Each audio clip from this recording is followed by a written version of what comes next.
உரிமை தொகையை பத்தி பேசுறாங்க. மகளிர் உரிமை தொகையை பத்தி பேசுறதுக்கு இவர் யாருக்கு ரைட்ஸ் கொடுத்தது? அதை பத்தி பேசுறதுக்கு லேடிஸ் எங்க கிட்ட கேட்டாங்களா? முதல்ல மகளிர் உரிமை தொகை வாங்குறவங்க எத்தனை பேர் அதால பயனடைஞ்சு இருக்காங்க தெரியுமா? மிஸ்டர் ஐஆர்எஸ் அருண் கேட்டுக்கோங்க, உங்களுக்கு தான் சொல்றாங்க.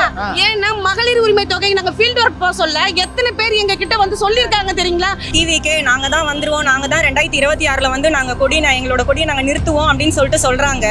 ஆனா இது வரைக்கும் பாத்தீங்கன்னா அந்த எஸ்ஐஆர்னு சொல்லிட்டு ஒண்ணு வந்திருக்கு. அவங்க உங்களோட இதுல BLA2 யாரையும் நீங்க காட்டுங்க பாப்போம். ஒருத்தரை நீங்க காட்டுங்க. உங்களோட பகுதியில ஒரு பகுதியிலுமே ஒரு பாகத்திலுமே யாருமே கிடையாது. முதல்ல அறிவிக்க சொல்ல, அவரோட மாற்று அரசியலை பத்தி அறிவிக்க சொல்ல. இப்ப நடந்திருக்கிறத பத்தி அவருக்கு சொல்றதுக்கு ரைட்ஸ் கிடையாது. நீ என்ன நடத்த போற அத சொல்லு, நாங்க சொல்றோம் இது தப்பா இல்லையான்னு. இங்க இருக்கிற கவர்மெண்ட் தானே போராட்டம் பண்ணாங்க, எதிர்ப்பு தெரிவிச்சாங்க, எல்லாமே பண்ணாங்க. அப்போல்லாம் அவர் எங்கேயுமே போயிட்டாரு, தலைமறைவாயிட்டாரா? இல்ல நடிகைகளோட ஊர் சுத்த நல்லா இருக்க டைம் இருக்கு, நாய்க்குட்டியோட விளையாட டைம் இருக்கு. ஆனா இதெல்லாம் அவருக்கு வந்து கேட்கறதுக்கு வந்து அவருக்கு திராணி இல்ல போல இருக்கு. உண்மையா சொல்லணும் அப்படின்னா இன்னும் 18 வயசு கூட நிரம்பாத கூட்டம் தான் அவங்க பின்னாடி இருக்கு. which is good I believe. ஏன்னா இன்னும் 2-3 வருஷத்துல அவங்க எந்த மாதிரியான இடத்துல இருக்காங்க, என்ன ஆகுது, ரியல் பாலிடிக்ஸ்னா என்ன, மக்களுக்கு எது தேவை அப்படின்னு இதே இளைஞர் கூட்டம் தெரிஞ்சுட்டு அங்கிருந்து வெளில வருவாங்க. இன்னைக்கு அவங்களுக்கு ஆதரவா பேசுறவங்க, நம்மளை இழிவுபடுத்தி பேசுறவங்க, பொதுமக்களுக்கு தாரிமியமா கிடைக்க வேண்டியதை கூட ஓசி அப்படின்னு சொல்லிட்டு பிராண்ட் பண்றவங்க, நாளைக்கு ஆமா அவங்க செஞ்சதுதான் சரின்னு வந்து கண்டிப்பா சொல்லுவாங்க. அதுக்கு சில வருஷங்கள் ஆகும், அவ்வளவுதான்.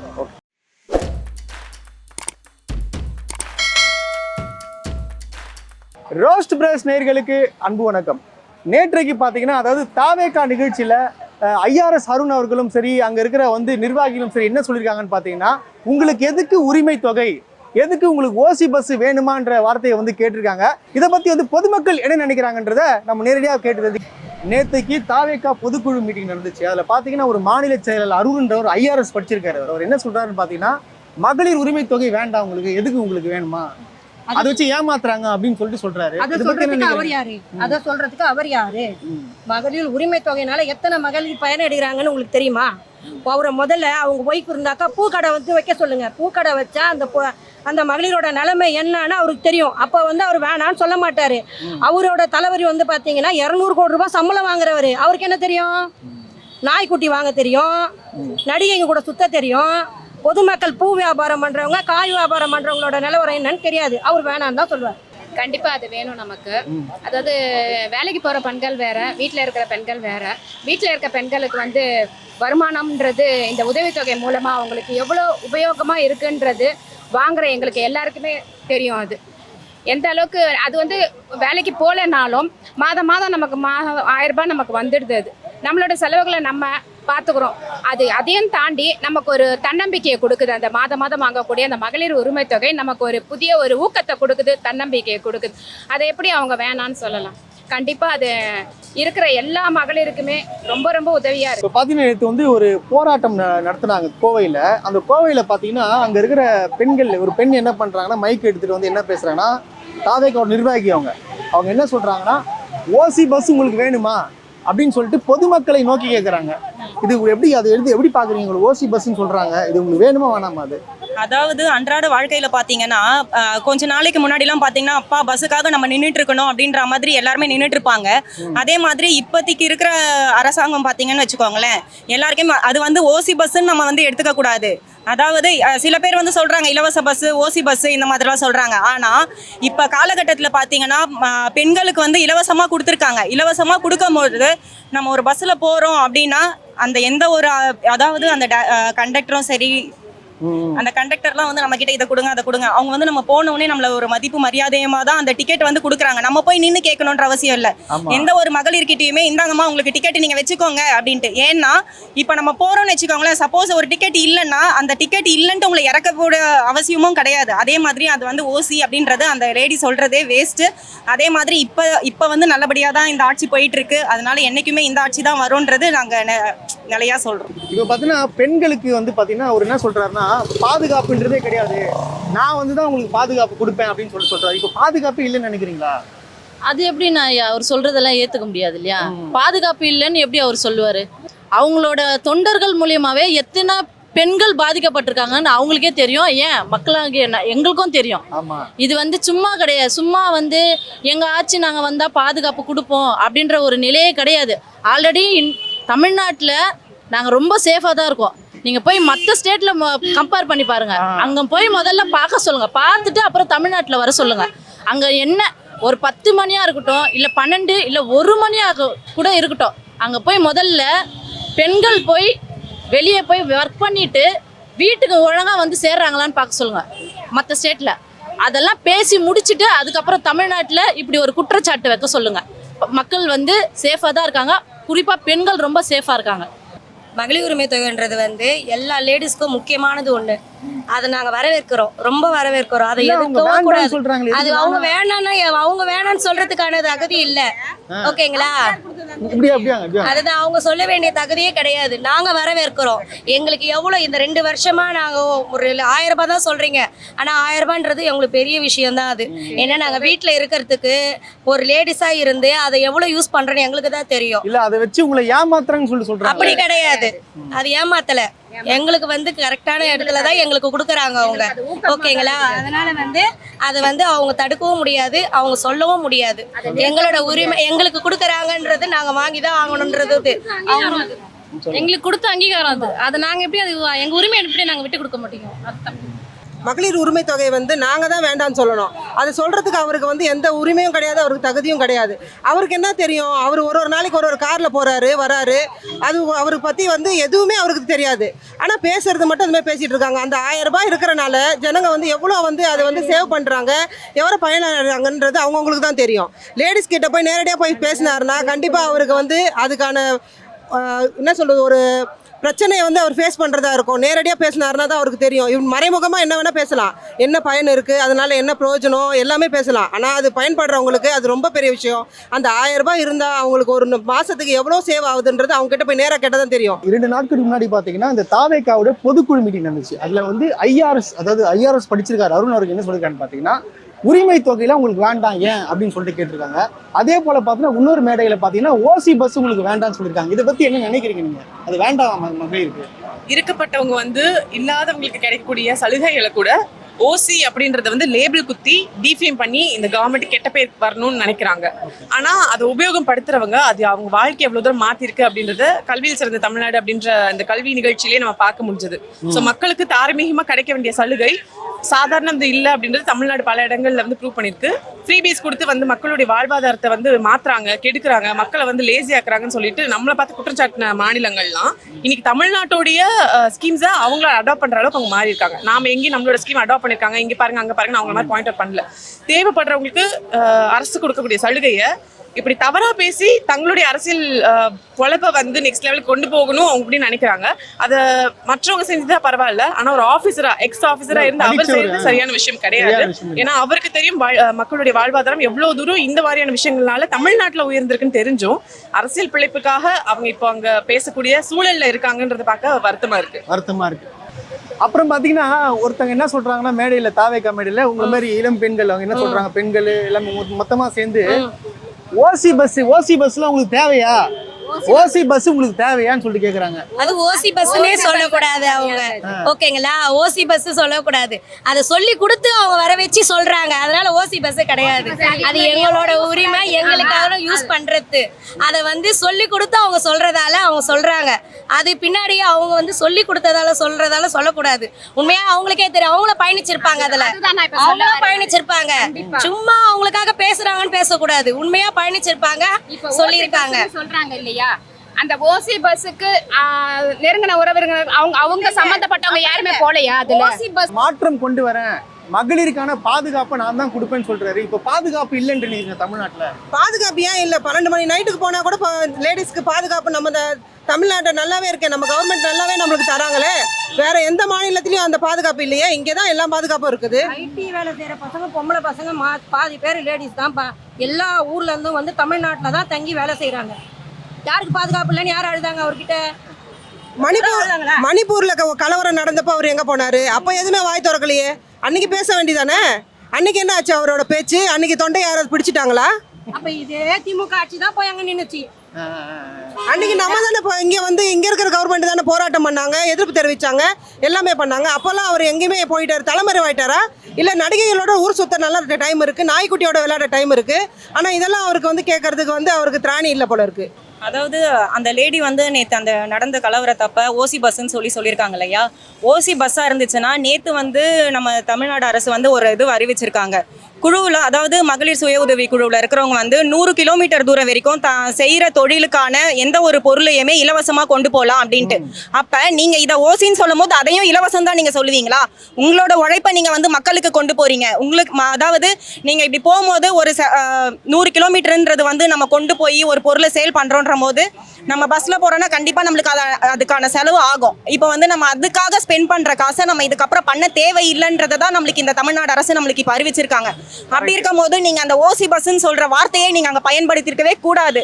இங்கே வந்து நல்லபடியாக தான் எல்லாருமே நம்ம தமிழ்நாட்டில் நல்லபடியாக தான் இருக்குது. தமிழ்நாட்டில் நல்லபடியாக தான் நாங்கள் எல்லாருமே எங்களோட பிஸ்னஸாக இருக்கட்டும், அதாவது மகளிர் வந்து ஃபஸ்ட்டெல்லாம் வெளியே போகிறதுக்கே தயங்குவாங்க. இப்போல்லாம் பார்த்தீங்கன்னா நல்லா துணிச்சலாக நான் போகிறேன், நான் போய் பார்த்துக்கிறேன், எங்கள் வீட்டுக்காரி இல்லைனாலும் நான் போய் பார்க்குறேன், அதாவது என்னால் முடியுங்க, நான் செய்கிற தொழிலுக்கு நான் இருக்கேங்க, நான் போய் பார்த்துக்கிறேங்க அப்படின்ற இதுக்கு உத்தரவாதம் மாதிரி நேற்று வந்து அந்த அறிக்கையை வந்து அவங்க சொல்லியிருக்காங்க. அப்படின்னும் போது நாங்கள் தைரியமாக இருக்கோம், மகளிர் எல்லாமே நல்லபடியா இருக்கு. தைரியமா இருக்கீங்க. ஸோ இதை வச்சு பார்த்தீங்கன்னா என்ன சொல்றாங்கன்னா, இவங்க வந்து மக்களை ஏமாத்துறாங்க, மக்களை திசை திருப்புறாங்க, இந்த 1000 ரூபாய்லாம் உங்களுக்கு ஒண்ணுமே இல்லை அப்படின்னு சொல்றாங்க. கார்ல வந்துட்டு ஏசி ரூம்ல இருந்துட்டு நினைச்ச நேரத்தை சாப்பிட்டுட்டு பிடிச்ச பொருளுக்கு டேக் இல்லாம பார்த்து வாங்குறவங்களுக்கு இதெல்லாம் பார்க்கிறதுக்கு சாதாரணமான விஷயமா தெரியலாம். ஒருவேளை சாப்பாடு ஒரு 100 ரூபாய் அப்படின்றது மக்களுடைய வாழ்க்கையை பல இடங்கள்ல வந்து மாற்றக்கூடிய விஷயமா மாறி இருக்கு. அப்படிப்பட்ட எக்கனாமிக்லி வீக்கரா இருக்கக்கூடிய மக்களுக்கு இந்த 1000 ரூபாய் அப்படின்றது எவ்வளவு பெரிய கேம் சேஞ்சிங் விஷயமா மாறி இருக்கு, லைஃப் சேஞ்சிங் விஷயமா மாறி இருக்குன்னு அந்த மக்களுக்கு தெரியும். அவங்க தேங்க்ஃபுல்லா இருக்காங்க. அது இவங்க எப்படியாவது மாற்றணுன்றதுக்காக இந்த ஓசி பஸ் 1000 ரூபாய்லாம் ஒரு மேட்டரான்னு வந்து இன்னைக்கு சின்ன பெண்களை வச்சு மீன் மெட்டீரியலா மாத்துறாங்களே தவிர்த்து ரியல் டைம் பிராக்டிக்கல் வாழ்க்கைக்கு இது செட் ஆகாது. அவங்க சொல்றது தப்பு. ஓசி அந்த பஸ்ல பயனடைஞ்சவங்களை அவங்க கேட்டாங்களா? நாங்க வந்து ஃபீல்ட் ஒர்க் பண்றோம், நாங்க எல்லா ஏரியாவுக்கும் போறச்ச ஒரு பஸ்ல நாங்க டிராவல் பண்ண சொல்ல ஒரு அம்மா எங்க கிட்ட சொன்னது என்னன்னா, நான் வந்து ஒரு 2 ஸ்டாப்பிங் தள்ளி போய் நான் வீட்டு வேலை செய்யறேம்மா, எனக்கு வந்து 1000-2000 ரூபாய் தான் என்னோட அந்த வீட்டு வேலைக்கு காசு. ஆனா இந்த ஃப்ரீ பஸ் வந்ததுக்கு அப்புறம் நான் நடந்து போல, அந்த இன்னும் ஒரு 2 ஸ்டாப்பிங் தள்ளி கூட என்னால் போய் வேலை செய்ய முடியுது. ஏன்னா எனக்கு வந்து அந்த ஃப்ரீ பஸ் கிடைக்கிறதுனால என்னோட சம்பளம் எனக்கு வீட்டுக்கு யூஸ் ஆகுது அப்படின்னு அவங்க சொல்ல இது எப்படி ஃப்ரீ பஸ் ஆகும்? அப்புறம் மகளிர் உரிமை தொகையை பத்தி பேசுறாங்க. மகளிர் உரிமை தொகையை பத்தி பேசுறதுக்கு இவர் யாருக்கு ரைட்ஸ் கொடுத்தது? அதை பத்தி பேசுறதுக்கு லேடிஸ் எங்க கிட்ட கேட்டாங்களா? முதல்ல மகளிர் உரிமை தொகை வாங்குறவங்க எத்தனை பேர் அதால பயனடைஞ்சிருக்காங்க தெரியுங்களா? மிஸ்டர் ஐஆர்எஸ் அருண் கேட்டுக்கோங்க, உங்களுக்கு தான் சொல்றாங்க. ஏன்னா மகளிர் உரிமை தொகை நாங்க ஃபீல்ட் ஒர்க் போக சொல்ல எத்தனை பேர் எங்க கிட்ட வந்து சொல்லியிருக்காங்க தெரியுங்களா? எங்க வீட்டுல எங்களுக்கு மாத்திரை கூட வாங்கி கொடுக்க முடியாது, நாங்க அந்த 1000 ரூபாய் வச்சு மாத்திரை வாங்கி சாப்பிடுறோம் நாங்க அப்படி சொல்றாங்க. அது எப்படி வந்து ஒரு மகளிருக்கு கிடைக்க கூடாதுன்னு இவர் எப்படி சொல்ல முடியும்? இவருக்கு யார் கொடுத்தது அந்த ரைட்ஸை? புரியுதுங்களா? இல்ல இப்போ வந்து மாற்று அரசியல் வரன்னு நினைக்கிறீங்களா 2026ல? ஏன்னா கூட்டம் பாத்தீங்கன்னா அதிகமா வருது. இந்த கவர்மெண்ட் எங்களுக்கு தேவையான எல்லாமே கூட்டம் அதிகமா வருது. கூட்டம் பாத்தீங்கன்னா அது வந்து ஒரு நடிகர்ப்பா. 1000 கூட்டம் வராதான் செய்யும். இதை வந்து விஜயகாந்த் காட்டாததா? ஆனா ஓட்டு போட மாட்டான்றீங்க. கண்டிப்பா போட மாட்டாங்க. அது வந்து ஒரு நட்சத்திர ஓட்டு போடவே மாட்டாங்க. நட்சத்திரத்தை பாக்குறதுக்கு எல்லாருமே வருவாங்க. நட்சத்திரம் போனதுக்கு அப்புறம் ஆட்டோமேட்டிக்கா எல்லாம் வேலைக்கு போறாங்க, அவ்வளவுதான். போனவங்க நிலைமை கரூர்ல என்னாச்சு தெரியல, 41 பேர் காலி. அதேதான். ஒரு வீட்டுல துக்கம் நடந்ததுன்னா நம்ம தான் போய் துக்கம் விசாரிக்கணும். யாரும் வந்து அவங்க வீட்டுக்கு நம்மளை வர சொல்லி துக்கம் விசாரிக்க கூடாது. அதுல இருந்தே அவரோட என்ன இதுன்னு தெரியலீங்களா உங்களுக்கு? டிவிக்கு நாங்கள் தான் வந்துருவோம், நாங்கள் தான் 2026ல் வந்து நாங்கள் எங்களோட கொடியை நாங்கள் நிறுத்துவோம் அப்படின்னு சொல்லிட்டு சொல்கிறாங்க. ஆனால் இது வரைக்கும் பார்த்தீங்கன்னா அந்த எஸ்ஐஆர்னு சொல்லிட்டு ஒன்று வந்திருக்கு. அவங்க உங்களோட இதுவில் BLA2 யாருன்னு நீங்கள் காட்டுங்க பார்ப்போம். ஒருத்தரை நீங்கள் காட்டுங்க. உங்களோட பகுதியில் ஒரு பகுதியிலையுமே ஒரு பாகத்திலையுமே யாருமே கிடையாது. எஸ்ஐஆர்னா அந்த BLA2 அவங்களாம் நினைச்சு சார் நினைச்சிட்டு இருக்காங்க. சார்னா சார், அந்த சார் நினைச்சிட்டு இருக்காங்க. அவங்களுக்கு சரியா தெரியல. இப்பதான் நீங்க சொல்றீங்க BLA2 special intensive revision. So உங்களுக்கு அதுக்கான இது தெரியணும்னா ஸ்பெஷல் இன்டென்சிவ் ரிவிஷன். அந்த ஸ்பெஷல் இன்டென்சிவ் ரிவிஷன்ல உங்களோட பாகத்துல உங்களோட யார் BLA2ன்னு நீங்க காட்டுங்க சார். இவ்வளவு இதுவா பேசுறீங்கல்ல. அதே மாதிரி டிஎம்கேல, அதாவது டிஎம்கேக்கு நாங்க வந்து கூட இருக்கோம், கூட வந்து நாங்க வந்து அந்த 2011 அப்ப எலெக்ஷன் அப்ப நாங்க போகும்போது பாத்தீங்கன்னா எங்களோட தலைவர் வந்து கருப்பு சிவப்பு சைக்கிளா தான் போனாரு அப்படின்னு சொல்லிட்டு நீங்க ஒரு இன்டர்வியூ கொடுத்துருக்கீங்க. அதாவது பேசும்போது கருப்பு சிவப்புல நீங்க போறீங்க அப்படின்னா நீங்க என்ன பண்ணிருக்கணும்? இந்த மாதிரி ஒரு பொதுக்குழுல வந்து இந்த மாதிரி டிஎம்கேல தான் எங்களுக்கு வந்து பிரச்சனைன்றதை நீங்க சொல்லியிருக்கவே மாட்டீங்க. ஆமா, இல்ல அது பொதுக்குழு இல்ல, அது சாரி அந்த பொதுக்குழு தான். ஆனா அவங்க பேசுனது ஃபுல்லா கரூரை பத்தி தான் பேசினாங்க, திமுக பத்தி பேசினாங்க, அவங்க கட்சியை பத்தி பேசுனாங்க. வாங்க வேண்டாம்னு சொல்றாரு. வாங்க வேண்டாம்னு சொல்றத வந்து மகளிர் தான் முடிவு பண்ண. இன்னைக்கு வந்து இப்ப வந்து போன மாசத்துல மகளிர் உரிமை தொகைக்கு ஃபார்ம் போட்டிருக்கோம், கேம்ப் போட்டிருக்கோம் சார். உங்களுடன் ஸ்டாலின்ல மகளிர் உரிமை தொகைக்கு மட்டும் தான் ஃபார்ம் அதிகமா வந்திருக்கு. தெரியுமா? அவர் எப்படி சொல்வாரு? மகளிர் கிட்ட கேட்டாரா? மகளிர் கிட்ட கேட்டாரா? இவர் வீட்டுல உட்காந்துக்கினே இவருக்கு அந்த மகளிர் உரிமை தொகை உனக்கு எதுக்கு கொடுக்குறாங்கன்னு சொல்றப்ப இவர் எதுக்கு வராரு? அதை கேட்டு இவர் எதுக்கு வராரு? மகளிர் உரிமை தொகை லேடிஸ்ங்களாண்ட போய் கேட்டா சொல்லுவாங்க உங்களுக்கு வேணுமா வேண்டாமான்றது. இவர் கேட்கவே கூடாது. வெளில வந்து கேட்கட்டும், மகளிர் கிட்ட வந்து கேட்கட்டும், அதோட பயன் என்னன்ட்டு மகளிர் சொல்லுவாங்க. அதை விட்டுட்டு இவர் வீட்லயே உட்காந்துக்கினு 40 பேர் செத்து போயிட்டாங்க வீட்டுள்ள போய் உட்காந்துட்டு இன்னைக்கு வந்து அவர் கேட்கறாரு 40 பேர் செத்து போனவங்க வீட்டுக்கு வந்து துக்க விசாரிச்சாரா? துக்க விசாரிக்காம அவங்களை கூட்டிட்டு வந்து இங்க விசாரிச்சாரு. அவர் வீட்டுக்கு போய் விசாரிக்கிறதுக்கு துக்கம் இல்ல சார். அவங்க வீட்லயே துக்கம் நடந்திருக்கு. துக்கம் நடந்திருக்கிற வீட்டுல போய் விசாரிக்கிறவன் தான் மனுஷன். துக்கம் நடந்தவங்க வீட்டுக்கு போவாம துக்கம் நடந்தவங்களை கூப்பிட்டு ஊ வீட்டுல விசாரிக்கிறதுக்கு பேரு துக்கம் கிடையாது. ஊ வீட்டுல துக்கம் நடந்திருக்குன்னு அர்த்தம். அது தப்பு. அது வந்து ரொம்ப ரொம்ப தப்பான ஒரு விஷயம். அதை பத்தி பேச மக்களுக்கு கொடுத்திருக்கிற பயன்களை பத்தி பேசுறதுக்கு இவருக்கு ரைட்ஸ் கிடையாது. இல்ல ஓசி பஸ்ன்ற வார்த்தை சொல்லலாமா? அந்த பஸ்ஸுக்காக தான் இப்பெல்லாம் வெயிட் பண்ணி போகிறாங்க. ஓசி பஸ்ஸே அது கிடையாது. இப்போ மக்கள் யாருமே வந்து காசு கொடுத்து பயணிக்கிறதே கிடையாது. காசு இல்லையா வா போகலாம், நமக்கு தான் பஸ் இருக்கு, ஃப்ரீ பஸ் இருக்குது வான்ட்டு எல்லாருமே லேடிஸ் வந்து காலையிலே கிளம்பிடுறாங்க. அந்த பஸ்ஸில் தான் எல்லாருமே பயணிக்கிறாங்க. வெயிட் பண்ணி ஏறி போகிறாங்க. இல்லை பஸ் வரட்டும் நம்ம போகலாம், நம்மளுக்கு எல்லாம் ஃப்ரீ தானே, தைரியத்தோடு போகிறாங்க. காசு இல்லைனா கூட பரவாயில்ல, தைரியமாக நம்ம போகலாம், எவ்வளோ தூரம் வேணால் போகலாம். அந்த மாதிரி எல்லாருமே லேடிஸ் மட்டும் நல்லா ஜாலியாக சந்தோஷமாக போகிறாங்க. சந்தோஷமா இருக்கீங்க? சந்தோஷமாக இருக்கிறோம். இப்போ வந்து இந்த பஸ்லாம் வேண்டாம்னு சொல்ல மாட்டீங்க நீங்க? அது எப்படி சொல்லுவாங்க? ஏன்னா லேடிஸ்க்கு ஃப்ரீயாக கொடுத்தது எப்படி? இல்ல லேடிஸ் உரிமை தொகை வேண்டாம்னு சொல்றாங்க, உரிமை தொகை வேண்டான்றாங்க, பஸ் வேண்டான்றாங்க. இப்போ விஜய் வந்து அப்புறம் என்னதான் பண்ண போறாரு? உங்களுக்கு என்ன எதிர்பார்க்குறீங்க? இது வரைக்கும் அவர் எதுவுமே பண்ணதில்லை. ஏதோ நீங்க பண்ணிருக்கீங்க தெரியுமா? நீங்க பண்ணிருக்கீங்க விஜய்க்கு என்ன பண்ணீங்க? நாங்க டிக்கெட் கொடுத்துருக்கோம் சினிமாக்கு. டிக்கெட் கொடுத்து படம் ஆமா படம் பார்த்து கோடி கணக்குல. ஆமா இது வரைக்கும் அவர் ஏதோ பண்ண மாதிரி எங்களுக்கு தெரியல. இப்போ வந்து நான் அதை பண்றேன். முன்னாடி பண்ணிட்டு வந்திருந்தா கூட சரி பரவாயில்ல, அவர் வந்து இப்போ அடுத்தது எதனா பண்ணுவாரு நம்ம நம்பலாம். அவர் எதுவுமே பண்ணதில்லை இன்னி வரைக்கும். இப்போ வந்து நான் இதை பண்ணுவேன், இப்போ என்ன பண்றாருன்னு சொல்ல கூட இல்லை அவரு. இல்ல அவர் சொல்றாரு நான் வந்து மாற்று அரசியல் கொண்டு வருவேன், உங்க விஜய் நான் வரேன் அப்படின்றாரு. முதல்ல அறிவிக்க சொல்லு சார். முதல்ல அறிவிக்க சொல்லு, அவரோட மாற்று அரசியலை பத்தி அறிவிக்க சொல்லு. அப்புறம் நான் என்ன தெரியுமா சொல்றேன், இப்ப நடந்திருக்கிறத பத்தி அவருக்கு சொல்றதுக்கு ரைட்ஸ் கிடையாது. நீ என்ன நடத்த போற அத சொல்லு, நாங்க சொல்ற இது தப்பா இல்லையான்ட்டு. இல்ல அவர் என்ன சொல்ல வராருன்னு பாத்தீங்கன்னா, அவர் என்ன சொல்றாருன்னு பாத்தீங்கன்னா, நான் வந்து உங்க வீட்டுல வந்து ஒரு பிள்ளையா இருக்கேன், உங்க வீட்டுல நான் இருக்கிறேன், எத்தனை வாட்டி பாத்துருக்கீங்க அப்படின்னு சொல்லி சொல்றாரு. சொல்றோம் அவர் பிள்ளையா வராரா இல்ல பக்கத்து வீட்டுக்கார வராரா அடுத்த வீட்டுக்கார வராரா சொல்றோம். இருந்து பண்ணலாமே, அத நீங்க அரசியல்ல தான் வந்து பண்ணலாம். இல்ல முதலமைச்சரான தான் பண்ண முடியும்ன்றாரு. வரதுக்கு ஆசைப்பட்டு அவர் வந்து முதலமைச்சரா வருவேன்னு சொல்லிட்டு இருக்காரு. முதலமைச்சரா வரதுக்கான தகுதி வந்து எப்படி இருக்கணும்ன்றது அவருக்கு ஒண்ணுமே தெரியல. அவர் வந்து சினிமாவுல ஒரே பாட்டுல முதலமைச்சர் ஆயிடுவாங்க, அது மாதிரி கிடையாது. தனி விமானம் பிடிச்சி சென்னைக்கு வந்திருக்க மாட்டாரு, கூடவே இருந்து அவங்களுக்கு துக்க விசாரி. இல்ல இந்த கூட்டம் காட்டுறாங்களே அதெல்லாம் வந்து சாத்தியமா? கூட்டத்தை வச்சு ஓட்டுவாங்க அப்படின்னு நினைக்கிறீங்களா? உண்மையா சொல்லணும் அப்படின்னா இன்னும் 18 வயசு கூட நிரம்பாத கூட்டம் தான் அவங்க பின்னாடி இருக்கு. Which is good I believe. ஏன்னா இன்னும் 2-3 வருஷத்துல அவங்க எந்த மாதிரியான இடத்துல இருக்காங்க, என்ன ஆகுது, ரியல் பாலிடிக்ஸ்னா என்ன, மக்களுக்கு எது தேவை அப்படின்னு இதே இளைஞர் கூட்டம் தெரிஞ்சுட்டு அங்கிருந்து வெளில வருவாங்க. இன்னைக்கு அவங்களுக்கு ஆதரவா பேசுறவங்க, நம்மளை இழிவுபடுத்தி பேசுறவங்க, பொதுமக்களுக்கு தாரிமியமா கிடைக்க வேண்டியதை கூட ஓசி அப்படின்னு சொல்லிட்டு பிராண்ட் பண்றவங்க, நாளைக்கு ஆமா அவங்க செஞ்சதுதான் சரின்னு வந்து கண்டிப்பா சொல்லுவாங்க. அதுக்கு சில வருஷங்கள் ஆகும், அவ்வளவுதான். கூட்டம் வருதாங்க, கூட்டம் வருது. அவர் கூட்டம் வரும்போது என்ன ஏன் நாங்க போற இடத்துல கூட்டம் வரலையா? ஏன் எங்க இடத்துல அந்த மாதிரி நடக்கல? எங்களுக்கு நான் போலியா பாதுகாப்பு இல்லையா? சரியா? நீ கூட்டம் நீ உன்ன பில்டப் நீ பண்ணிக்கிற, நீ பண்ணிக்காம நீ மனுஷனா வெளில வா. நம்ம போனா கூட்டம் வரும், நம்ம போனா இது நடக்கும் அப்படி நினைக்கிற சொல்ற. நீ வந்தாதான் கூட்டம் வரும் ஏன் சொல்ற? முதல்ல எல்லாரும் போனா கூட்டம் வரும். ஸ்டார்டிங்ல இருந்து நின்னுட்டு இருந்தா கூட்டம் வந்திருக்காது. நீ உள்ள உட்கார்ந்து இருந்துட்டு திடீர்னு வெளியே வரவும் தான் உனக்கு கூட்டமா தெரியுது. சார் ஒரே ஒரு நிமிஷம். இப்ப இன்னைக்கு விஜய்க்கு கூட்டம் வருதுன்னா கண்டிப்பா ஒரு அரசியல்வாதியா அவருக்கு கூட்டம் வரல. கண்டிப்பா ஒரு நடிகனா மட்டும்தான் அவருக்கு அந்த கூட்டம் வருதே தவிர்த்து ஒரு அரசியல்வாதியா அவருக்கு எந்த சூழ்நிலையிலும் அந்த கூட்டம் கிடையாது. ஒரு நடிகரா தான் அத்தனை இளைஞர்களும் அந்த கூட்டத்தை வந்து பார்க்க வராங்களே தவிர்த்து அவர் சொல்ற கருத்தை யாருமே வாங்கல. பாத்தீங்கன்னா 2026ல மாற்றம் வரும் நினைக்கிறீங்களா? விஜய் வந்தாருன்னா ஒரு மிகப்பெரிய மாற்றம் வரும் நினைக்கிறீங்களா? எல்லாரும் வரவே வராது, வாய்ப்பே கிடையாது. இருக்கிற நிலைமை இப்போ நாங்கள் ரொம்ப நல்லா இருக்கோம் சரிங்களா. ஸ்டாலின் ஐயா ஆட்சியில் வந்து நாங்கள் உண்மையிலே ரொம்ப நல்லா இருக்கோம், ரொம்ப சேஃபாக இருக்கோம். இப்போ இவரை விஜய் வந்து நம்ம 2026ல் சிஎம் அதாவது வரமாட்டாரு, வாய்ப்பு கிடையாது. இருந்தாலும் இந்த சில அணில் குஞ்சிஸ்லாம் இருக்காங்க இல்லையா, அவங்க சொல்லிட்டு திரியுறாங்க.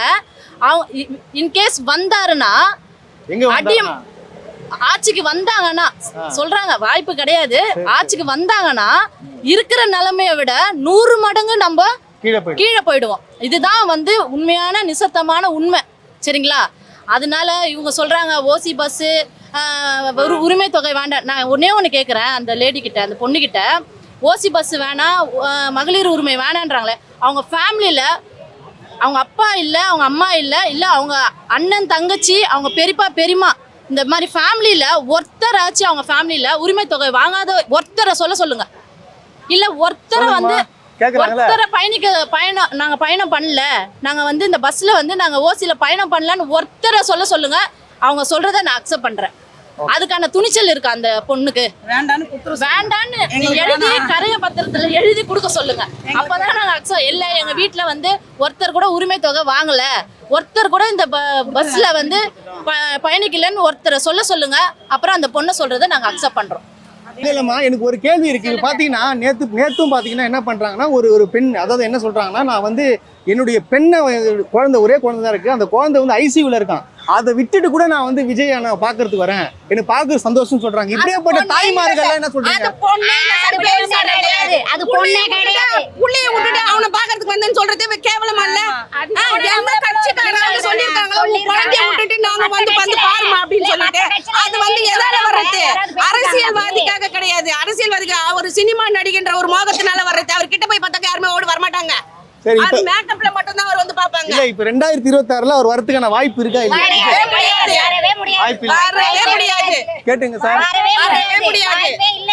வாய்ப்பே கிடையாது. நாங்க எழுதி கூட கொடுக்குறோம், அவரால வர முடியாது. ஓகே, நன்றி.